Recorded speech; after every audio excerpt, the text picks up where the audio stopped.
ළඟදීන් දැක්කා මේ මං කොයි හරි ගිය වෙලාවක මේසේ උඩ චූටි මේ වතුර භාජනයක් තිබ්බ චූටි මේ මෙච්චර චූටි. ඒ භාජනේ වතුර පුරවලා ඒකට මාළුවෙක් දාලා හිටියා. මාළුවා ඉතින් ඒකේ යනවා මෙහෙ යනවා. මට ඒක දැක්ක ගමන් හිතුණා බලන්න සංසාරේ දීලා තියෙන හැටි කියලා. දෙන විදිහට තමයි ලැබෙන්නේ. දැන් එයා දීලා තියෙන්නේ මෙච්චර. ඒතකොට ওই මාළුවම මුහුදේ ඉන්නවා පරක් තෙරක් නැති සාගරේ. ජීවිත අනතුරු තියෙන බව හැබෑව. හැබැයි සැරිසරන්න පුළුවන්. ඊළඟට මාළුවම ඉන්නවා මේ පරාක්‍රම සමුද්‍රය. ওই වගේ මහා සුවිසල් ජලාශවල ජීවිත අනතුරු තියෙන බව හැබෑව. හැබැයි ගොඩෝ සැරිසරන්න පුළුවන්. ඊළඟට විශාල පොකුණු වල ඉන්නවා. ජීවිත අනතුරු තියෙන බව හැබෑව. හැබැයි සැරිසරනවා. එහි එකේ පොඩි පෙට්ටි වල මාළු ටැංකි අවසානයේ මෙච්චර චූටි බඳුනට එන තරමටම පුංචි වෙනවා නිවහන. ඒ නිවහන එච්චර පුංචි වෙන්නේ දීලා තියෙන විදිහට. දීලා තියෙන විදිහට තමයි හම්බ වෙන්නේ. ඔය සතා සිව්පාවා දැක්කට පස්සේ ඔය සමාජ දේවල් දැක්කට පස්සේ කල්පනා කරන්න දීලා තියෙන විදිහටයි ලැබෙන්නේ කියලා. දැන් අර සාගරේ ඉන්න ජලාශවල ඉන්න මාළුන්ට අනතුරු වැඩි. මාළු බිලිබානවා. තවත් සත්තු ගොදුරු කර ගන්නවා. ඒ තමයි ජීවිත ආරක්ෂාව පිණිස පින් කළා නැහැ. හැබැයි නිවහනට පින් කරලා. ඔය වගේ අපි කරන එකින් එක. ඒකයි බුදුරජාණන් වහන්සේගෙන් ඇහුවේ දෙවි කෙනෙක් ඇවිල්ලා. ස්වාමීනි ඇස් දෙන් ලැබෙන්නේ මොනවද දුන්නොත්ද? දීපදෝ හෝති චක්කුදෝ. පහන් ආලෝක පූජා කරනකොට ඇස් ලැබෙනවා. ලස්සන ලැබෙන්නේ මොනවද දුන්නොත්ද? වස්ත්‍ර දුන්නොත් ලස්සන ලැබෙනවා. ඊට පස්සේ හුවා සැපේ ලැබෙන්නේ මොනවද දුන්නොත්ද? යාන වාහන දුන්නොත් සැපේ ලැබෙනවා. බලය ලැබෙන්නේ මොනවද දුන්නොත්ද? ආහාර දුන්නොත් බලය ලැබෙනවා. මේ ඔක්කොම පින් ලැබෙන්නේ මොකක් දුන්නොත්ද? නිවහනක් දුන්නොත්. සියලු ආනිසංස එකවර ලැබෙනවා. බුදුරජාණන් වහන්සේ වදාලා යම් කෙනෙක් අන් අයගේ යහපත පිණිස ධර්ම අනුශාසනා කරනවාද ඔහු අමෘතය දන් දෙනවා කියලා කියනවා. දෙන දේ ලැබෙනවා. ඉතින් ඒ නිසා සෙනසුන් පූජාව අතර කුටි සෙනසුන් තමයි අග්‍රම පූජාව. බුදුරජාණන් වහන්සේ වදාළා බුද්ධ ප්‍රමුඛ මහා සංඝ රත්නයේට දානයක් දෙනවට වඩා මහත්ඵලයි මහනිසංසයි සිව්දිගින් වඩින සංඝයාට කුටි සෙනසුනක් පූජා කිරීම. එතකොට පැමිණි නොපැමිණි සියලුම සංඝයා නියෝජනය වෙනවා සාංගික කළ පූජා කරනකොට. ඒකට හේතුව තමයි දැන් වැඩ ඉන්න සංඝයා අඤ්ඤා කොණ්ඩඤ්ඤ මහරහතන් වහන්සේගෙන් පැවතගෙන එන සංඝ පරම්පරාවෙම එක්තරා තැනක පුරුකක්. එතකොට දැන් ඉන්න සංඝයා අතීත සංඝයා නියෝජනය කරනවා. දැන් ඉන්න සංඝයා හිටියොත් තමයි අනාගත සංඝයා බිහි වෙන්නේ. නිසා දැන් ඉන්න සංඝයා අනාගතයේ සංඝයාත් නියෝජනය කරනවද නැද්ද? එතකොට අතීත අනාගත වර්තමාන තුන් කාලෙම සංඝයා නියෝජනය කරනවා.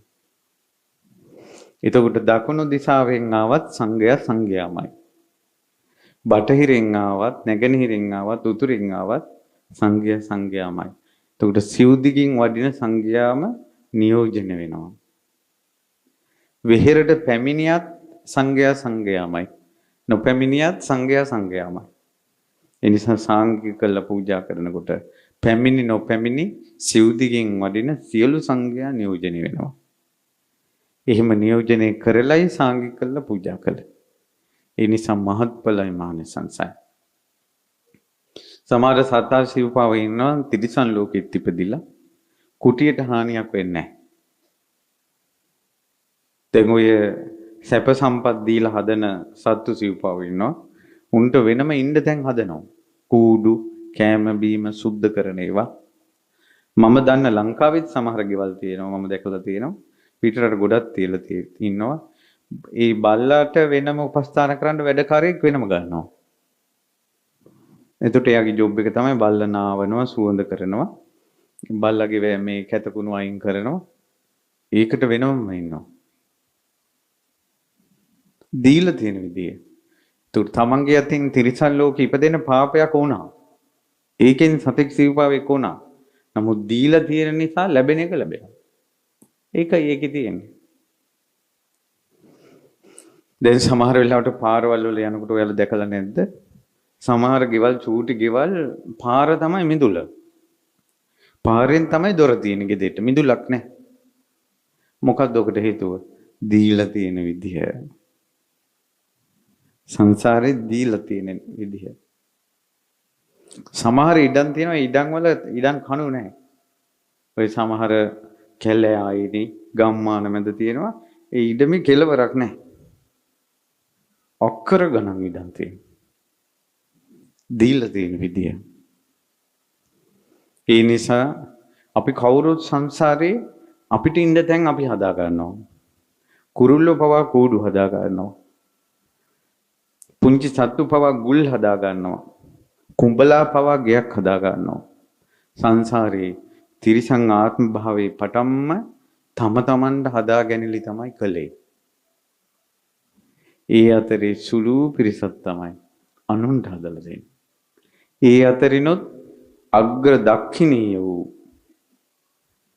දෙවියන් බඹුන් අතර ශ්‍රේෂ්ඨතම පිරිස වූ ඒ මහරහතන් වහන්සේලාගේ පරම්පරාවෙන් පැවතගෙන එන සංඝයා විසෙහි සාංගික කුටි සෙනසුන් කිරීම සුළුපටු පිනක් නෙවෙයි.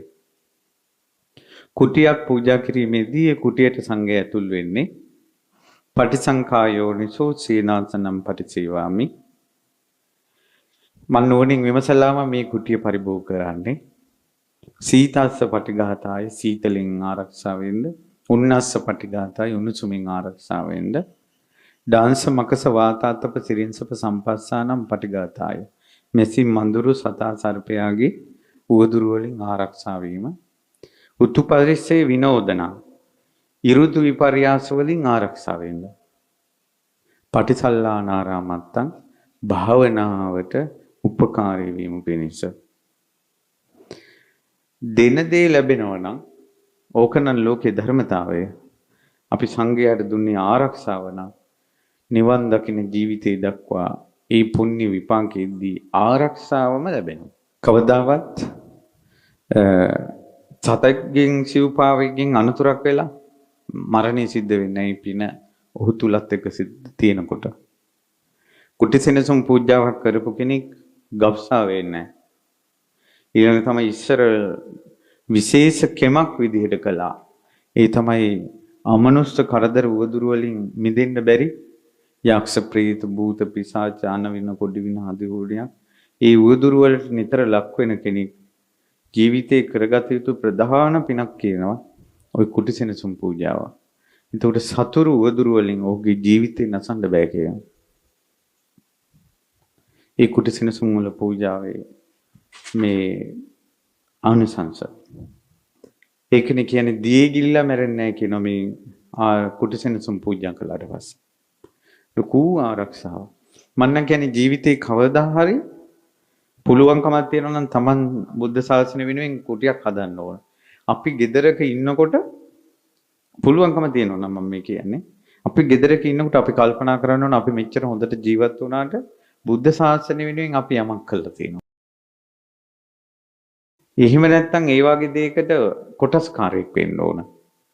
එහෙම නැත්නම් අත්උදව් දීලා තියෙන්න ඕන. මේ වගේ පින්කම් අනුමෝදන් වෙලා හරි තියෙන්න ඕන. සමහරවිට සංසාරේ අපි යම් පින් බලයට හොඳ රැකී ආරක්ෂායතු ජීවත් වෙනවා. තමන්ටම කියලා ඔප්පුවකින් ලියලා මහ පොළොව ඉඩම් ගෑල්ලක් නැහැ. තමන්ටම කියලා තමන්ගේ ගෙයක් නැහැ. මට ළඟදීම පුතෙක් මුණ ගැහුණා. එයාලගේ තාත්තලත් කුලියට ඉඳලා තියෙන්නේ. එයාලත් කුලියට ඉඳලා තියෙන්නේ. ජීවිතේම කුලියට තමයි එන්නේ. තමන්ගේ කියලා තැනක් නැහැ. හේතුව සංසාරේ දීපු නොදීපු බව. ඒ නිසා ධනය වියපෑදම් කරලා කළ යුතු කරන්න පුළුවන් උපරිම පණක් තියෙනවා නම් ඒ කුටිසෙනසුන් පූජාවයි. මේ උතුම් බෝධි මණ්ඩපය කියන්නේ භාග්‍යතුන් වහන්සේට කුටියක්. බෝධීන් වහන්සේට මේ මණ්ඩපය කියන්නේ කුටියක්. සෑයක් හදනවා කියලා කියන්නේ භාග්‍යතුන් වහන්සේට රහතන් වහන්සේලාට කුටියක් ඒක. සංඝයා විශේෂ කුටියක් හදනවා කියන්නේ සංඝෙක් කරපු කුටියක්. ඒ උකෝගමේදී ආරක්ෂාව පිණිස පින රැස් වෙනවා. ඒ නිසා රහතන් වහන්සේලාගේ උතුම් පුණ්‍ය ජීවිත ආපස්සට බලද්දී ඇතම් රහතන් වහන්සේලාගේ පින මෝරා ගිහිල්ලා තියෙන්නේ සිව්දිගෙන් වඩින සංඝයා විශේෂ සෙනසුන් පූජා කරපු පින. දුන්න දේ Tamanට ලැබෙනවා. අපිට ආරක්ෂාව කියන එක කොච්චර ඕනේද? අපිට බුතුම් බුද්ධ දුර්ලභ මනුෂ්‍ය ජීවිතේ ලැබිච්ච වෙලාවේ මව් කුසේ පිළිසිඳ ගත්ත මොහොතේ ඉඳලා ආරක්ෂාවේ අවදානම තියෙනවද නැද්ද? ආරක්ෂාවේ අවදානම තියෙනවා. ඒ කියන්නේ අනාරක්ෂිත බව. ඊළඟට ළමයි ඉස්කෝලේ යවලා එන යන පාරේ ඉඳලාම අවදානම තියෙනවද නැද්ද? ගහකින් කොල්ලකින් යටින් යනකොටත් අවදානම තියෙනවා. ඊට පස්සේ අපිට උතුම් බුද්ධ ශාසනය හම්බ වෙනවා. ඒතකොට බුද්ධ ශාසනයේ ශන සම්පත්තියේ තිසරණිය හිමිවීම අහිමිවීම පිළිබඳව අවදානමක් තියෙනවා. ඒතකොට අපිට මේ ශාසනය පිහිට ගන්න අපි ජීවිතේ ආරක්ෂා වෙන්න ඕන. උවදුරු කරදරෙද්දී අපි ආරක්ෂා වෙන්න ඕන. ඒ ආරක්ෂාව හරි උපකාරයි. බලන්න නිරෝගීකම කොච්චර උපකාරයිද මිනිස්සෙකුට. පින්කම් තියෙනවා යායේ ගන්න බෑ ලෙඩ. වන්දනා තියෙනවා යායේ ගන්න බෑ ලෙඩ. බණ පොතක් කියව ගන්න බෑ ලෙඩ. බණක් පැහැදිලිව අහන්න බෑ ලෙඩ. ඒකට අපිට කොච්චර දේවල් අහිමි වෙනවද මේ රෝගී බව නිසා. දැන් අපි ධර්ම දේශන අනිත් අයට ධර්මී කියලා දෙන්න අපි කැමතියි. නමුත් අපිට ඒක කරගන්න බෑ අපි ලෙඩ වෙනවා. අපිට තියෙන මහන්සිය කායික දුබලතාවය වෙහෙස ඒවත් එක්ක දැන් මිනිස්සු ධර්ම දේශනාවලට අපිට ආරාධනා කරනවා බාර ගන්න විදියක් නැහැ. දැන් 2025ට මම ධර්ම දේශනාව කොහොම බාරගෙන ඉවරයි. කවුරු ලියුම් එව්වත් බාර ගන්න විදියක් නැහැ. දැන් කියලා තියෙන්නේ පොල් ගහවලට කතා කරන්න එපා, ලියුම් එවන්න එපා. මම බනට යන තැන් වලට ඇවිල්ලා ආරාධනා කරන්න එපා. මට බාර ගන්න විදියක් නැහැ. පුළුවන් කීපේ මේ වෙනකොට බාරගෙන ඉවරයි. මට අසනීපයි මට. ඒතර මට ඒ වෙලාවට හිතුණා මට නිරෝගී බව තිබ්බනම් කොච්චර කරන්න පුළුවන්ද? ඒ වුණාට අපි අසනීපයි. ආරෝග්‍ය පරමාලාභා කායික නිරෝගී භවයේ සිට මානසික නිරෝගී භවයේ සිට කෙලෙස් රෝග දුරු වෙලා මේ සිත් සාන්ත වෙන තැන දක්වාම නිරෝගී බව කොච්චර උතුම්ද? ඒ වගේම තමයි ජීවිතය ආරක්ෂා වීම. කෙනෙක් රහත් වුණා නම් රහතන් වහන්සේගේ ජීවිත ආරක්ෂාව ලෝකෙට යහපතක්ද අයහපතක්ද? අපි කියමු කෙනෙක් ලෝකෙට දහම් අනුශාසනා කරනවා. එයාගේ ජීවිත ආරක්ෂාව යහපතක්ද අයහපතක්ද? යහපතක්. දරුවෙකුට හොඳ අම්මා කෙනෙක් තාත්තා කෙනෙක් ඉන්නවා. ඒ අම්මගේ තාත්තගේ ආරක්ෂාව දරුවන්ට වටිනවද නැද්ද? හොඳ දුවෙක් ඉන්නවා, හොඳ පුතෙක් ඉන්නවා. එයාගේ ආරක්ෂාව වටිනවද නැද්ද? මේ ප්‍රබල ආරක්ෂාවක් ජීවිතේටත් ආධ්‍යාත්මික වශයෙන් ඇති කරන පුණ්‍ය බලයක් කුටිසෙනසුන් පූජාව තුළ තියෙනවා. ඒ නිසා තමයි බුදුරජාන් වහන්සේ වදාළේ සෙනසුන් පූජාවෙන් සියල්ල දන් දුන් පින රැස් වෙනවා කියලා. සියල්ල දන් දුන්න පින කුටිසෙනසුන් පූජාවෙන් රැස් වෙනවා. ඒකම හිතා සතුටින් ඉන්න ඕන. අපි සෙනසුන් පූජාවක් කළා කියලා. සන්තෝෂෙන් වාසය කරන්න ඕන.